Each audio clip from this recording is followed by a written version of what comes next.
चूँकि नवादा परंपरागत सीट रहा है भारतीय जनता पार्टी का, और नवादा संसदीय क्षेत्र और नवादा के लोगों की भावना रही है कि हमारा परंपरागत सीट में कमल फूल खिले। पार्टी सोचती है तो यह पार्टी का विषय है। मैं तो बस ये कहूँगा कि पार्टी हमारा संसदीय पार्लियामेंट्री बोर्ड है और वो जो निर्णय करती है उसके आधार पे हम लोग अपना भूमिका का निर्वहन। चुनौती के रूप में मैं कुछ नहीं मानता। मुझे लगता है नमस्कार, आप देख रहे हैं नेशन सिटी लाइव। मैं हूं सुधेंद्र रमन। देखिए, इस वक्त हमारे साथ हिसुआ के पूर्व विधायक अनिल सिंह मौजूद हैं। इनके बारे में परिचय देने की ज़रूरत नहीं है। बार बार ब्रह्मर्षि समाज के लिए उन्होंने आवाज़ उठाई है। ब्रह्मर्षि समाज का जो एक तरफ से कहते हैं कुनबा इनके साथ हर समय रहता है। आज हमारे साथ खास बातचीत में हैं Anil Kumar Singh ji. Sir, nation city live में आपका स्वागत है। नमस्कार, आप सबका भी स्वागत है और तमाम दर्शकों का भी स्वागत है मेरी तरफ से।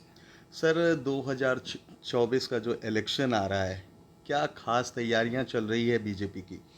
बीजेपी की तैयारी तो पार्टी के हिसाब से और हमारे सारे कार्यक्रम समाज के अंतिम पंक्ति में जो खड़े लोग हैं बूथ स्तर पे पार्टी की तैयारी चल रही है। हम लोग उस कार्य में लगे हैं। आप खासे सक्रिय दिख रहे हैं नवादा में। जहां भी कोई भी पार्टी का कार्यक्रम हो या ऐसे भी हो, आप बढ़ चढ़ कर उसमें हिस्सा ले रहे हैं।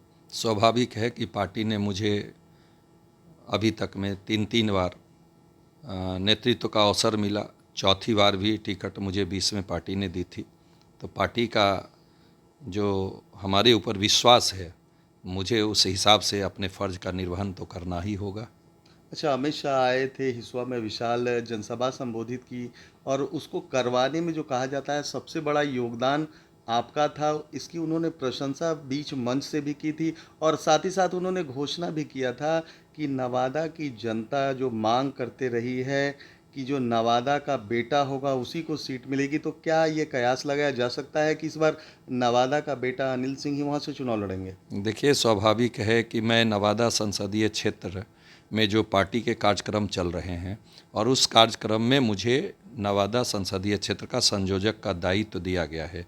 तो जो कार्यक्रम थे उस कार्यक्रम में भी मेरी भूमिका अहम थी और मुझे निर्वहन करना था, क्योंकि मैं वहाँ का नेतृत्व किया हूँ। और हिसुआ विधानसभा में खासकर कार्यक्रम था, मेरी जिम्मेवारी अधिक बढ़ जाती थी। मैंने उस नाते अपने दायित्व का निर्वहन किया और यह सौभाग्य है कि नवादा संसदीय क्षेत्र में हमारे यशस्वी गृह मंत्री जी का आगमन हुआ हिसुआ इंटर विद्यालय के प्रांगण में। उन्होंने उस मंच से कहा कि नवादा भारतीय जनता पार्टी लड़ेगी और नवादा कमल खिलेगा। तो यह बहुत बड़ी बात है। हम और चूँकि नवादा परंपरागत सीट रहा है भारतीय जनता पार्टी का, और नवादा संसदीय क्षेत्र और नवादा के लोगों की भावना रही है कि हमारा परंपरागत सीट में कमल फूल खिले।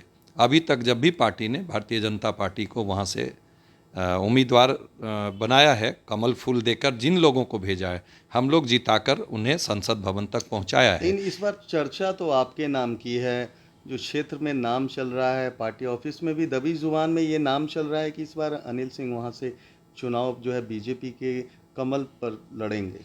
देखिए, ये मेरा सौभाग्य है कि मैं जो 15 साल तक लगातार अपने निर्वाचन क्षेत्र का नेतृत्व किया, तमाम नवादा जिला वासी जब भी मेरे पास जिस रूप में आए, जिस काम से आए, मेरी जितनी भी क्षमता थी मैंने उन्हें सहयोग देने में अपनी भूमिका का निर्वहन किया। इस नाते अगर लोगों के जुबान पे है या पार्टी सोचती है तो यह पार्टी का विषय है। मैं तो बस ये कहूँगा कि पार्टी हमारा संसदीय पार्लियामेंट्री बोर्ड है और वो जो निर्णय करती है उसके आधार पे हम लोग अपना भूमिका का निर्वहन करते हैं। अच्छा, 2024 में बीजेपी की क्या क्या चुनौतियाँ होंगी नवादा से?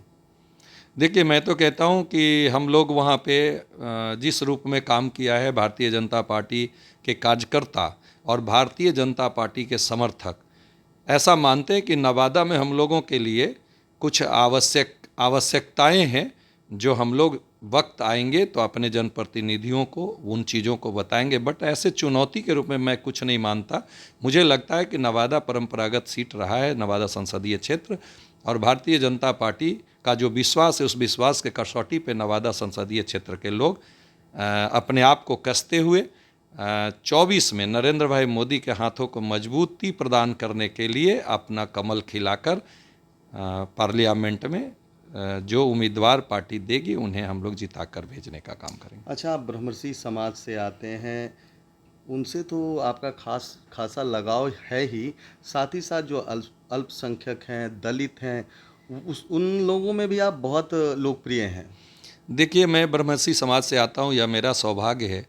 लेकिन मैं साथ साथ जब जनप्रतिनिधि के रूप में मुझे जब जिम्मेवारी मिली, तो समाज के हर वर्ग के लोग और जो समाज के सबसे अंतिम पंक्ति में खड़े लोग हों, जिन्हें आने में भी आप तक सोचना पड़ता था, मैंने उनके दरवाजे जाकर उन सबों तक पहुंचकर उनकी समस्याओं को जानना, उनके समस्याओं का समाधान निकालना और ख़ासकर क्षेत्र में सड़क, शिक्षा, चिकित्सा, सिंचाई, बिजली, इस तमाम क्षेत्रों में काम करते हुए हम लोगों की भावनाओं को सहलाने का काम किया और उनके विश्वास के कसौटी पे खुद को कसने का काम किया है। आज उसकी परिणति है कि तमाम लोग मुझसे प्यार करते हैं और मैं भी अभी भी जो मेरी बस क्षमता है उस हिसाब से मैं लोगों की सेवा में हमेशा तत्पर रहता हूँ।